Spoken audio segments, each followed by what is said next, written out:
The hum of the vending machine was the only sound left in the building. That and the faint buzz of the fluorescent lights overhead, flickering like they were as tired as I was. It was 3:07 a.m. on a Thursday, though, in this place. Nights and days had long stopped meaning much. I wiped down the last row of desks, same as I had every night for decades, and caught my reflection in one of the darkened windows. For a second, I didn't recognize the man staring back. Then I did, and it almost made me laugh. I've worked in this same building longer than my boss has been alive. My name's Frank Mallory, 59 years old, senior maintenance supervisor at Gray Ridge Systems. 33 years of showing up, clocking in, covering shifts no one else wanted. I started here back when Gray Ridge still made parts instead of PowerPoint slides. Back when the night shift was all men like me, steel in the spine, calluses on the hands, coffee that could burn through paint. The company's changed. I haven't. I still wear the same steel-toe boots I bought the year Clinton took office. They've outlasted 3 CEOs, 2 recessions, and 1 pandemic. Most nights, I made the rounds alone. Sometimes I'd catch the faint echo of laughter from the upper floors, where the young analysts stayed late pretending their work meant something. They never looked twice at the old guy pushing the maintenance cart. I didn't mind. The building spoke to me in its own language. The steady heartbeat of the generators, the sigh of air ducts, the rhythmic blink of server lights. I understood it better than I understood most people. Then Linda showed up, 32 years old, freshly imported from some consulting firm that specialized in organizational rebranding.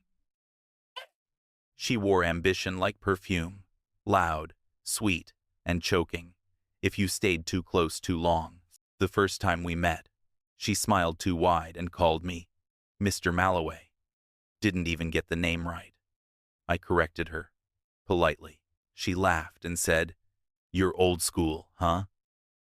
I didn't answer. Old school had built this place while she was still learning to read.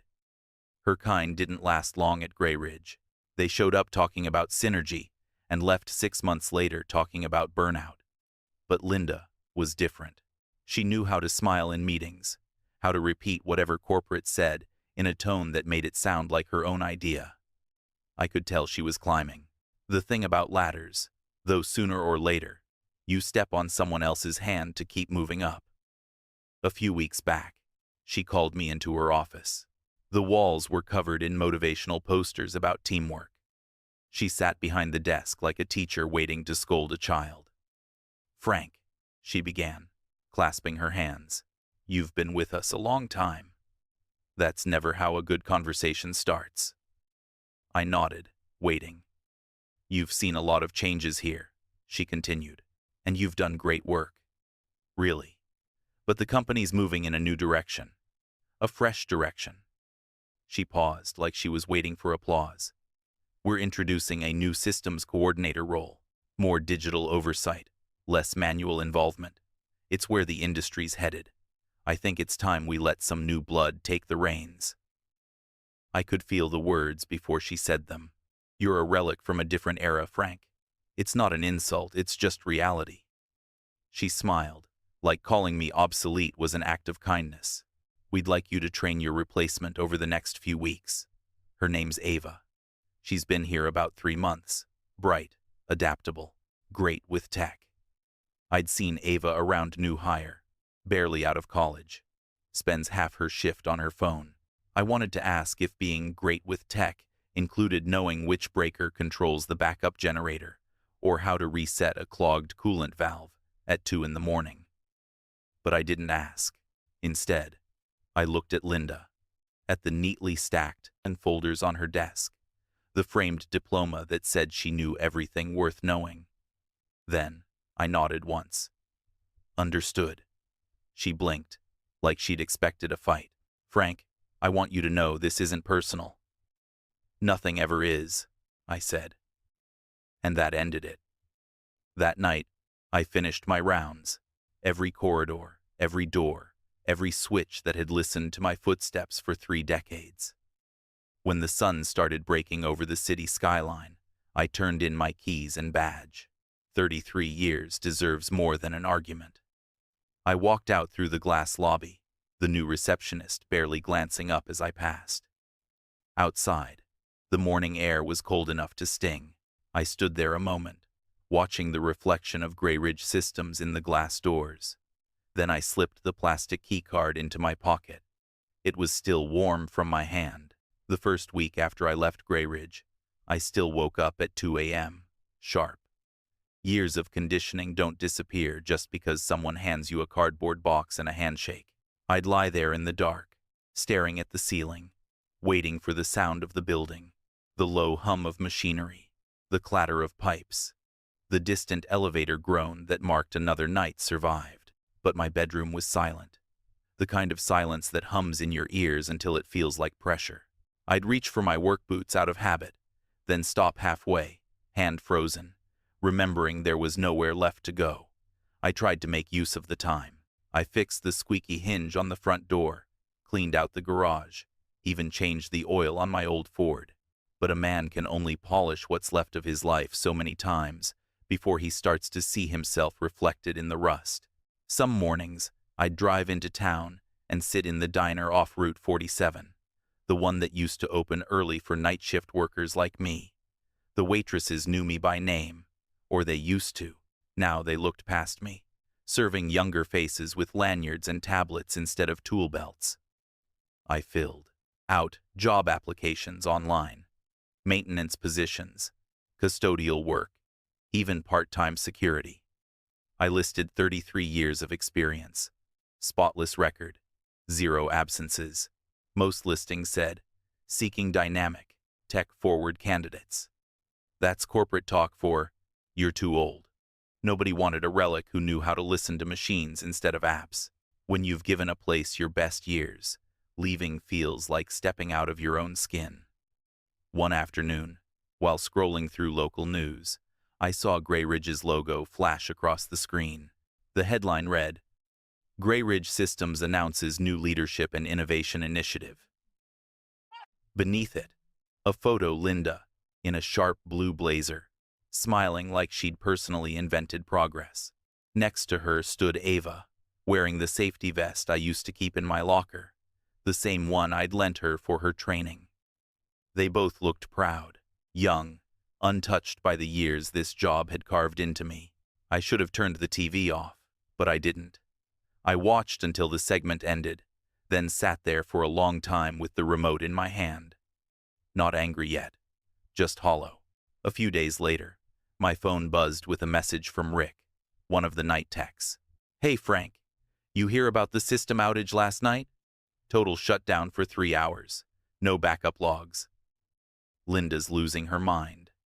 Another message came the next day. Missed 2 safety submissions this week. No one knows where you kept the files. I didn't reply right away. I just scrolled through the messages, reading each one like a page from a report. Grey Ridge had always run because people like me knew where the invisible gears turned. They'd replaced the operator, but they hadn't replaced the knowledge. I thought of Linda, smiling on that broadcast, promising innovation while the building underneath her feet forgot how to breathe. I started noticing small things. The city permit updates that used to come to my mailbox. None had arrived since I left. The quarterly inspection notice, posted in the local bulletin, still had my name listed as the contact. I called the county office out of curiosity. The woman on the line told me Grey Ridge hadn't submitted their last maintenance compliance report. I thanked her and hung up before she could ask why I cared. That night, I sat outside on my porch with a cup of coffee gone cold. Across the highway, I could just make out the faint outline of Grey Ridge's tower, its top floors lit like a distant ship at sea. I knew those lights, the irregular flicker on the 6th floor, meant a ballast problem. The dim glow in the northeast wing meant someone had bypassed the motion sensors. Old habits die slow. Rick texted again later that night. It's chaos in there. They can't even run inventory without you. Wish you'd come back. I stared at the message until the screen dimmed. Part of me wanted to. Part of me wanted to walk back through those glass doors, take one look at Linda's perfect posture, and remind her what happens when you build an empire on borrowed experience. But I didn't move. Not yet. Instead, I got in my truck and drove toward the building, stopping just short of the front gate. The parking lot was half empty, the security lights buzzing faintly in the warm air. Through the glass, I saw movement Ava pacing, with a phone pressed to her ear, Linda gesturing wildly in the background. I could almost hear her voice, sharp and frantic. The way it had been that day she called me a relic. I leaned on the steering wheel and watched them for a while. The building looked smaller now, fragile even. The lights inside flickered like a pulse, trying to find its rhythm. They replaced me, I said quietly, but forgot what I built. The first time I opened the old metal cabinet in my garage, the smell of machine oil hit me like a memory. It was the same scent that used to cling to my uniform after a double shift. I hadn't touched those drawers since, before Linda's promotion, but I knew exactly what was inside 33 years of Grey Ridge's bones. Manuals, service diagrams, backup drives, compliance logs, the things corporate never understood but depended on all the same. I spread everything across my workbench and started sorting. Each folder had my handwriting on the tabs, neat block letters and dates scrawled in permanent marker. I plugged one of the old external drives into my laptop. The fan whirred, and the screen blinked awake. I hadn't looked at these files in years. But it didn't take long to find what I needed. Safety inspection archives, temperature variance reports, system schematics, all of it organized down to the last decimal. Grey Ridge had trusted me to keep it that way. Maybe that was their mistake. I clicked through the maintenance report index. The newer entries, the ones Linda and Ava were supposed to submit after I left, were missing. Entire months skipped. No logs for the backup generators, no emergency lighting inspections, no calibration records. That wasn't just sloppy management. That was grounds for a shutdown. A plant like Grey Ridge needed monthly compliance filings to stay legally operational. Ignoring them wasn't an oversight. It was negligence. I didn't get angry. I just took notes. I copied the missing report identifiers, cross-referenced them with timestamps, and backed everything up to a clean drive. Revenge isn't about rage. It's about accuracy. Rage clouds judgment. Accuracy ends careers. By midnight, I'd mapped out a digital blueprint of every vulnerability they'd created in my absence.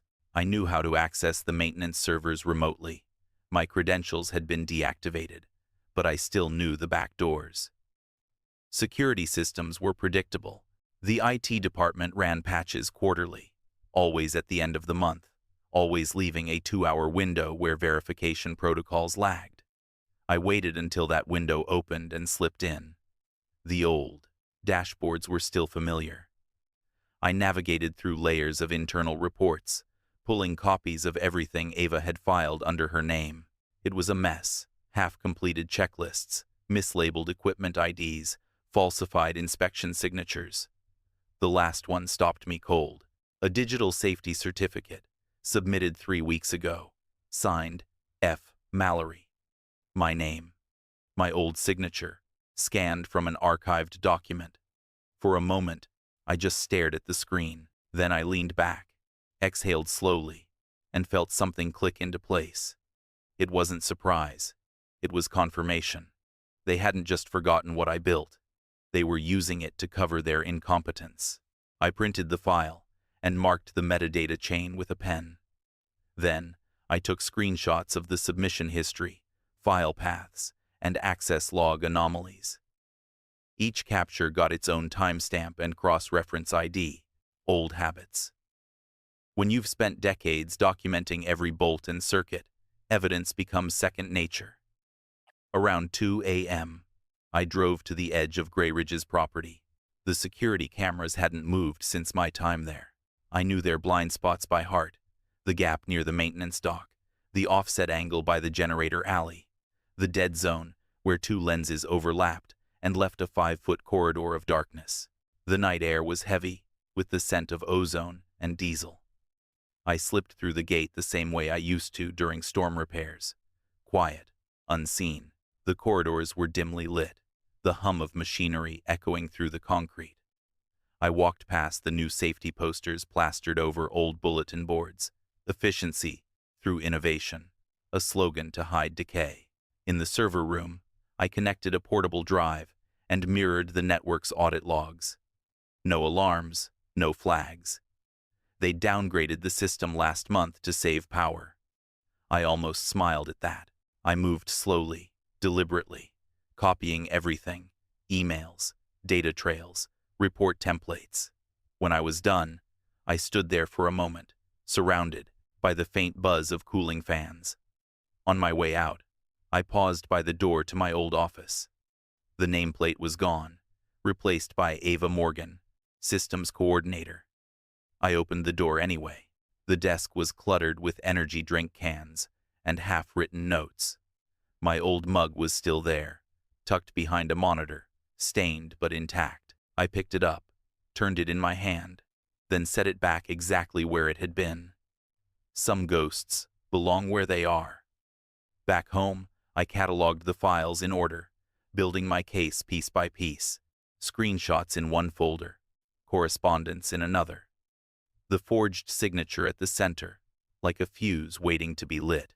When the final upload finished, I leaned forward, studying the document again, the one with my name, forged in neat, false letters. My reflection shimmered faintly in the screen's glow. I felt nothing but precision, the calm before a storm I'd already mapped down to the second. "Thank you," I whispered, "for leaving my name on it." I mailed the first packet on a Monday morning. No return address, no fingerprints, no traceable printer ink, just neatly labeled folders sealed inside. Plain brown envelopes, one to the Corporate Compliance Board, one to HR, and one to the State Safety Inspector's office downtown. Each packet contained the same evidence: forged signatures, missing compliance reports, outdated safety certifications, and an exact timeline showing how Grey Ridge Systems had drifted out of regulation the moment I left. I didn't include a note. The document spoke louder than any accusation. By Tuesday, the first ripples started. Rick texted me around noon. "Something's going on." Linda's pacing. "Heard the board called an emergency meeting." I didn't reply. I was sitting in my truck outside the coffee shop across from the Grey Ridge Tower, watching sunlight flash across the glass like it was slicing the building in half. I took a sip of black coffee and waited. Inside that tower, Linda was likely preparing her big presentation for the quarterly review. I could picture her perfectly hairpinned, blazer crisp, voice sharp with practiced confidence. She'd be showing PowerPoint slides about efficiency improvements, reduced overhead, and her favorite phrase: modernization through automation. In one of those slides, my department's name would appear under Legacy Systems Streamlined, meaning me, my career, reduced to a bullet point. Ava would be standing near the projector, pretending to understand whatever numbers Linda threw up on the screen. I'd seen her type before: fast, frantic, meaningless. The kind of person who learned to sound competent just long enough to fool people who didn't know what competence looked like. I almost felt sorry for her. Almost. By Wednesday, the whispers began. Grey Ridge ran on routine, and routine doesn't handle surprise well. When inspectors showed up unannounced, people noticed. 2 men in suits from corporate compliance arrived before lunch. An hour later, a woman from the State Safety Bureau followed. They walked the halls with clipboards and tablets, quiet and polite, asking simple questions that had complicated answers. Employees who'd been loyal to Linda started glancing at each other with uncertainty. Rumors of a full audit spread faster than truth ever could. I imagined the tension in that conference room, the nervous laughter, the careful denials, the way silence settles when people realize something's gone wrong and no one knows who's responsible. Grey Ridge had always looked strong from the outside, but strength without foundation collapses quietly before it crumbles loud. That afternoon, I parked by the edge of the lot, half hidden behind a maintenance truck. I wanted to see the shift change, to watch the faces. Linda stepped outside just before sunset, phone in hand, walking fast. Her expression was tight, controlled panic, hidden under practiced professionalism. She paused near the curb, probably to take a call. Then, her eyes lifted and met mine. For a moment, neither of us moved. She knew. Maybe not everything, but enough. Her face shifted from confusion to realization, to something close to fear. I didn't look away. I just rested my arm on the steering wheel, calm as a man watching a storm he'd already mapped. She turned abruptly and walked back inside, her heels clicking sharp against the concrete. The next morning, the audit became official. The state had launched a full investigation into Grey Ridge's compliance procedures. Employees were told to remain available for questioning. Linda issued a company-wide email calling it a routine verification. Routine. That word always made me laugh. By the end of the week, the investigators had pieced together the skeleton I'd left for them. Expired permits, falsified maintenance records, incomplete reports, all trails leading straight to her office. I didn't need to embellish anything. Truth, when exposed, doesn't need help to destroy. Friday afternoon, I returned to my usual spot at the coffee shop. From where I sat, I could see the top floors through the wide glass windows. A few desks were empty now. Ava's among them. She'd likely been pulled into questioning first. Linda wouldn't have taken that well. She thrived on control, and audits are built to take it away. An hour later, the monitor above the cafe counter switched to the local business channel. Grey Ridge's logo appeared behind the news anchor, followed by footage of the boardroom. Linda sitting at the end of the table, under the pale hum of fluorescent lights. The camera caught her mid-sentence, jaw tight, sweat glinting on her forehead. A man in a dark suit across from her adjusted his glasses. His tone was calm but final. These documents bear the signature of a man who no longer works here. I'd already written the ending. I leaned back in my chair, the smell of coffee and rain drifting through the open door. Across the street, the building stood silent under the clouds, its glass facade reflecting the gray sky. Always liked this view, I said quietly. Then I smiled. The morning the news broke, I was under my truck, changing the oil. My phone buzzed twice on the workbench. First a text from Rick, then a missed call from a number I didn't recognize. When I finally wiped my hands and checked, the message was short. She's out. They fired Linda.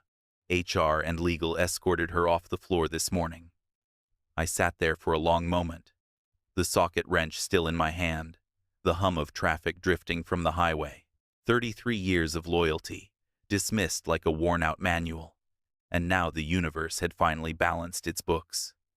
By noon, the local news confirmed it. Grey Ridge Systems faces internal restructuring following state investigation. I turned up the volume and watched footage of Linda walking across the lobby, 2 security guards flanking her. She still wore the same tailored blazer, but the confidence was gone. Her expression was tight, the kind of look people wear when they realize the walls have been closing in for months and they just didn't hear it. Behind her, Ava trailed with red eyes and a folder clutched to her chest. The reporter mentioned forged certifications and unauthorized compliance filings. I didn't need to hear the rest. The story was already finished. 2 days later, Grey Ridge called me. The HR director, new guy. Voice like sandpaper, asked if I'd be willing to come in temporarily to stabilize ongoing operations. He called it a consulting opportunity. I called it irony. I said I'd think about it. Waited an hour, then said yes. Walking back through those glass doors felt like stepping into a photograph of a life I'd already lived. The smell of coolant and toner was still there, faint but familiar. People looked up from their desks as I passed. Some nodded. Some didn't know whether they were allowed to. The new interim director, a middle-aged man from corporate, met me by the elevators. "Mr. Mallory," he said, shaking my hand like it meant something. "We're grateful for your help." The system logs were worse than I expected. Critical updates skipped, maintenance requests ignored, electrical load reports falsified. I didn't waste time being angry. I just started fixing what they'd broken. By the second night, I'd rerouted the primary servers, restored compliance protocols, and rebalanced the backup grid. The building hummed again, steady and even. For the first time in months, it sounded alive. On my way out, I crossed the parking lot toward my truck. The air was cool, the sky bruised purple with evening. I heard footsteps behind me before I turned. Linda stood near the curb, hair undone, eyes rimmed red but still burning with the same pride that had blinded her. She didn't bother with pleasantries. "You did this," she said. Her voice cracked halfway through the sentence. I looked at her for a long second before answering. "No," I said quietly. "You did." Her mouth trembled. Maybe she wanted to argue, but there was nothing left to fight for. I reached into my pocket and pulled out the plastic badge she'd once told me to hand over. The edges were worn smooth from months of carrying it. I held it out to her. "Guess I'm still a relic." She didn't take it. A pair of security guards stepped forward, the same kind who'd once nodded at me during my shifts. One of them touched her elbow gently. She pulled away but didn't resist. I watched as they led her across the lot toward a waiting sedan. She looked back once, eyes meeting mine, but there was no anger left, just exhaustion. Then the car door closed, and she was gone. The following week, the company held a staff recognition meeting. Someone in a suit I didn't know gave a short speech about dedicated service and institutional knowledge. They reinstated my benefits, retroactive to my termination date, and handed me a plaque engraved with my name. The applause that followed was polite, almost hesitant. I smiled once, just enough to make them comfortable, and nodded. They thought they were honoring me. Really, they were burying what they'd almost destroyed. That night, I stayed late to finish one last systems sweep. The hallways were empty again, humming under fluorescent light. I stood in the control room, watching the monitor panels settle into steady green. No errors, no warnings. Perfect silence. I gathered my things, turned off the lights, and headed for the exit. When I walked out that night, the lights stayed off. Some lessons need the dark to sink in.